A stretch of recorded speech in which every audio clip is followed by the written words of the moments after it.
Hello everybody, my name is Messerli and this is my colleague Sébastien Broggi. We both work at the IT department of Swiss Post. 1 year ago, the Post started a proof of concept, and with the HoloLens. And our team was asked for people who were interested in developing an application for the HoloLens. The two of us were the lucky ones that got selected. This talk will be about the challenges we faced during the development of our first mixed reality application. So, people always ask us the same question. This is why we brought those questions here with us today. If there is anything we do not cover, feel free to pass by our booth later and ask those questions. So, what is mixed reality exactly?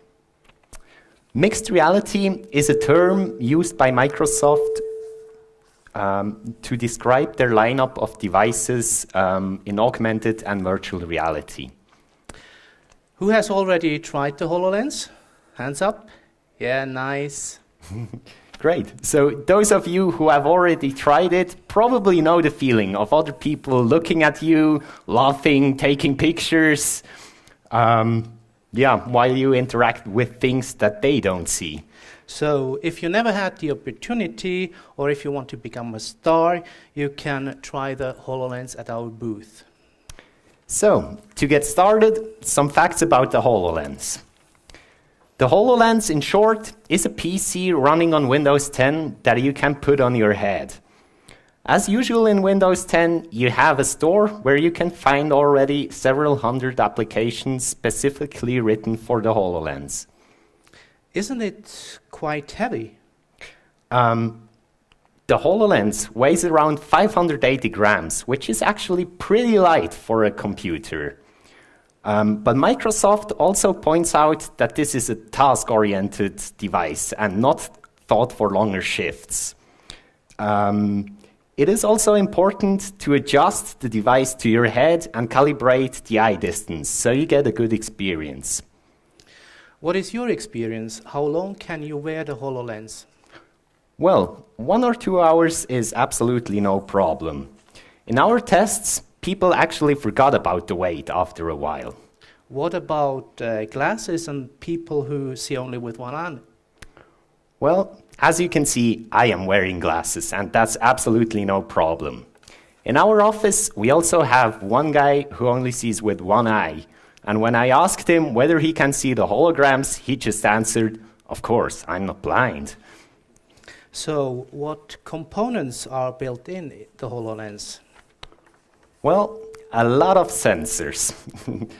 At first, there is an inertial measurement unit, which basically tracks the orientation of the device. Furthermore, there are 4 environment understanding cameras, and 1 depth camera. Those sensors are important so that the holograms stay in one place and don't jump around. Furthermore, there's 4 microphones and 1 ambient light sensor. So it's basically Kinect combined with a Windows phone? Well, not really. The display really makes the difference. With the HoloLens, you can see holograms in the real world. And you even get 3D sound.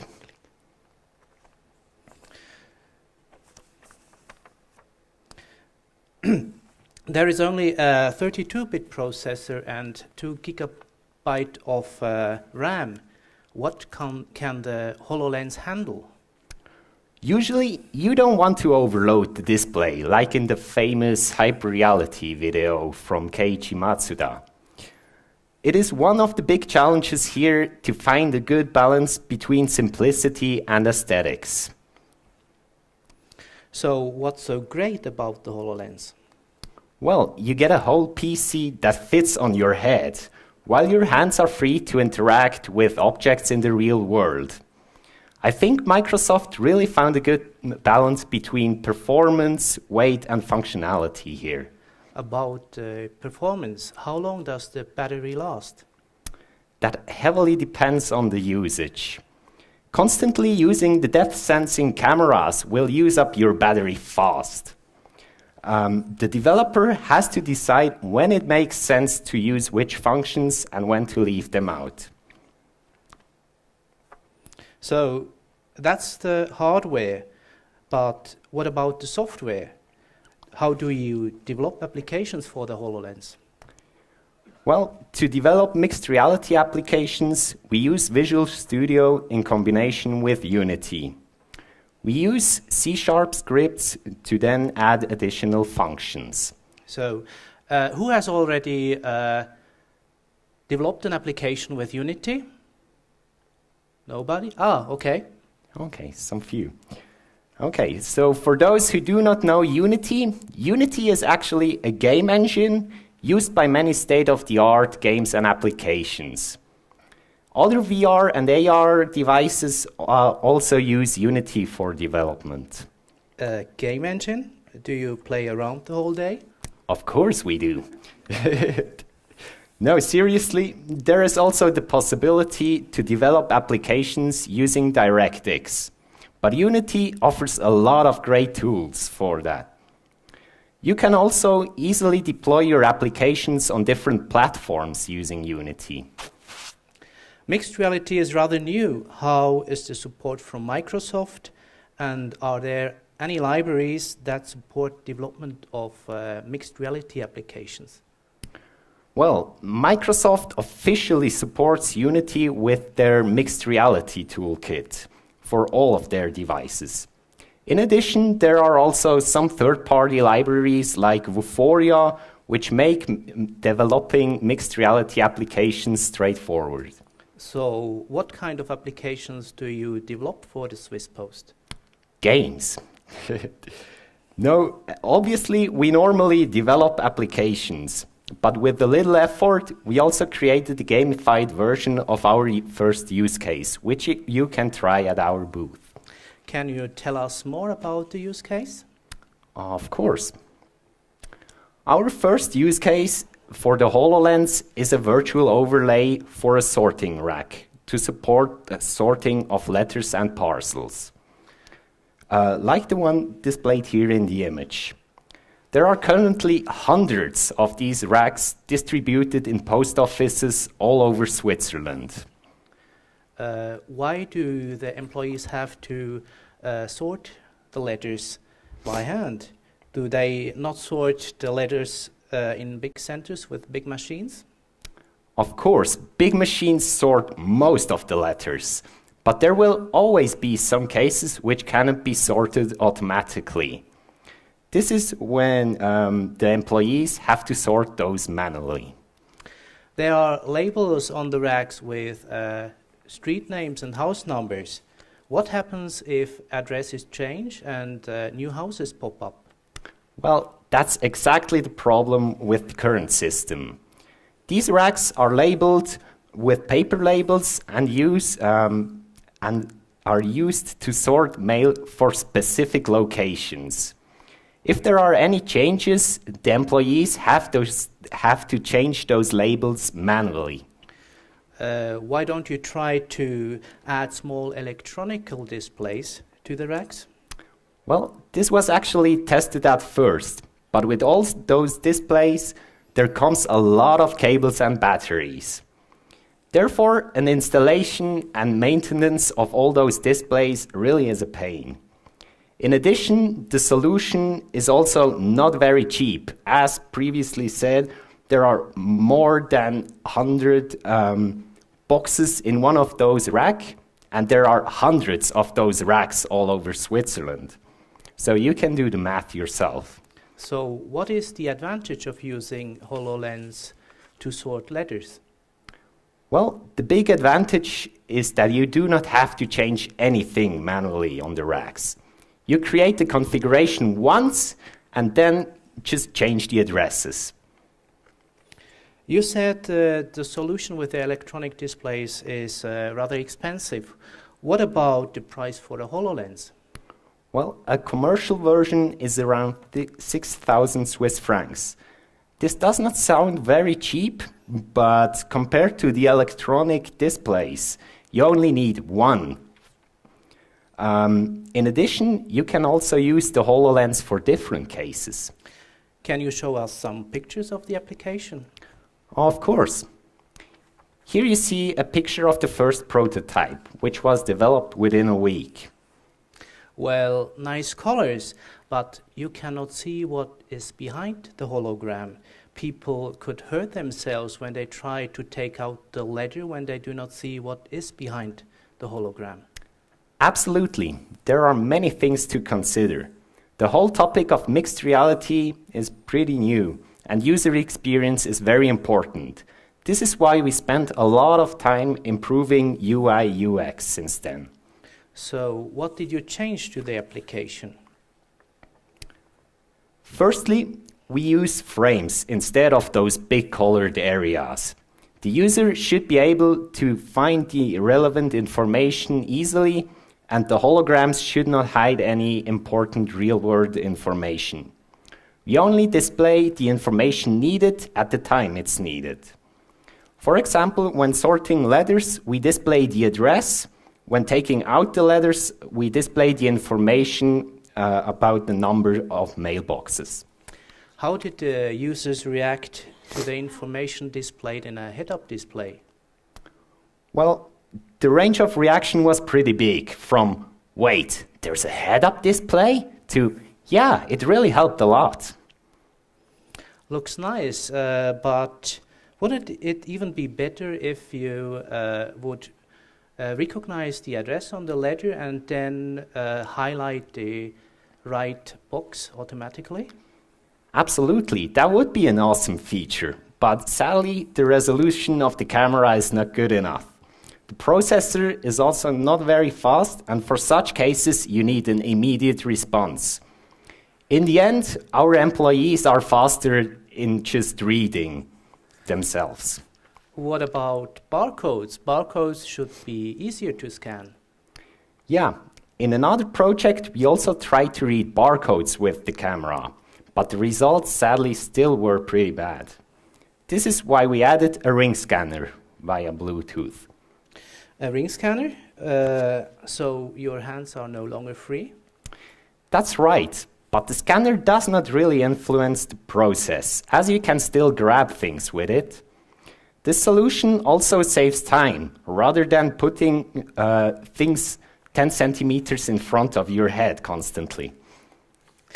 Well, now we talked about the output. How do you interact with your application?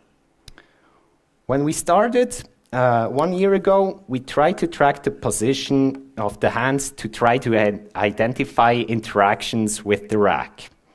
Unfortunately, the reliability there was a big issue, so we abandoned the idea. What about voice input? We actually did implement voice input, but just imagine 5 or more people in a noisy room trying to tell their HoloLens to move on to the next box, constantly screaming, "Next!" I think we can rule that option out.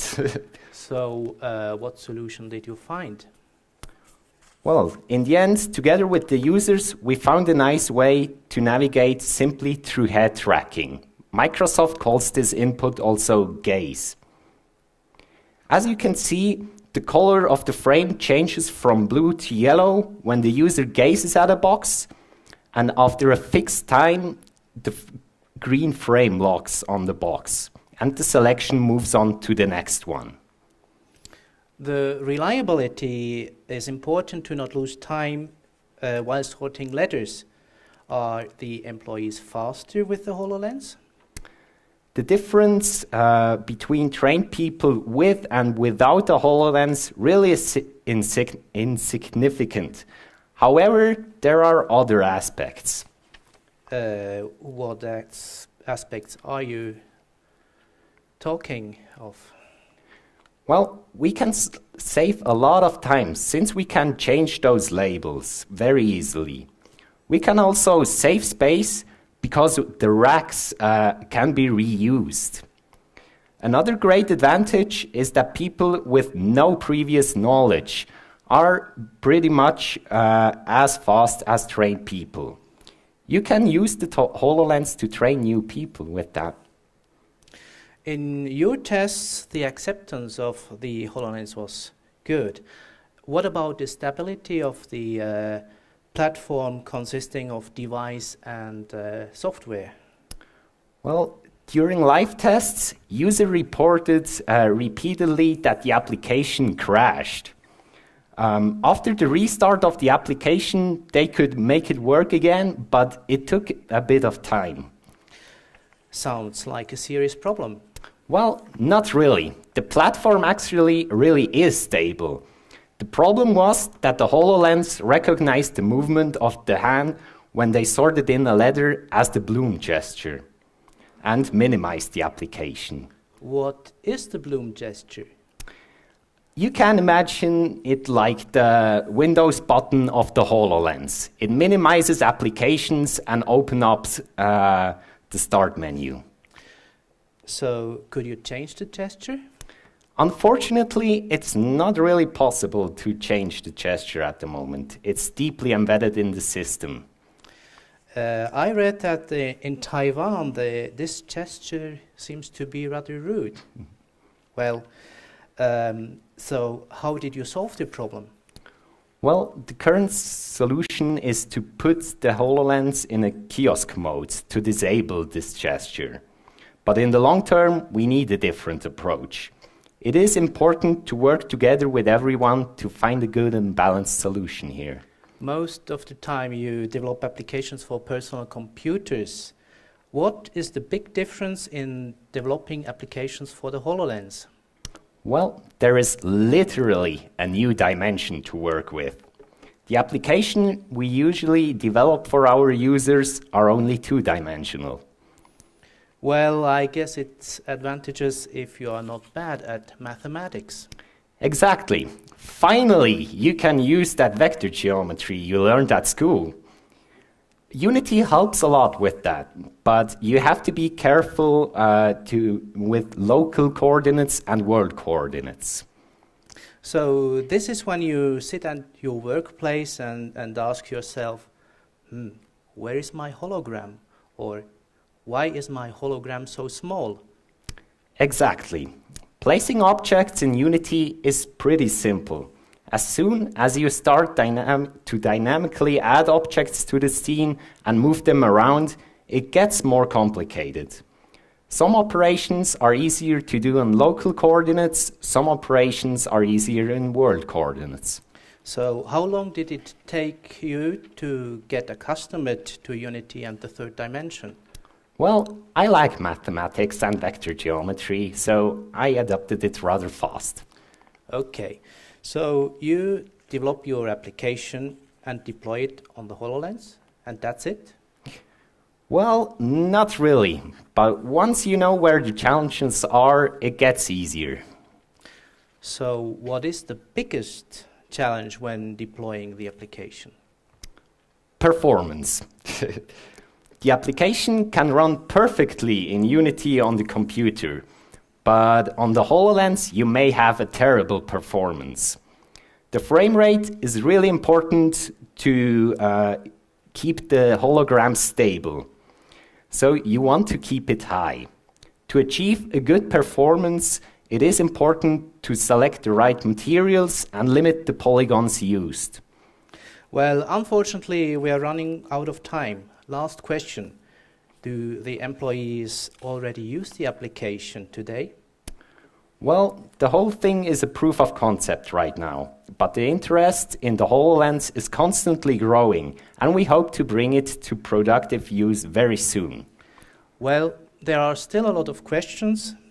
For instance, to integrate the device in our network, we built a team of developers, engineers, architects, and people from security. Yeah, so if you still have questions, just come by, visit us at our booth, and you can also play a game and win an Oculus Rift. So, Thank you very much. Thank you.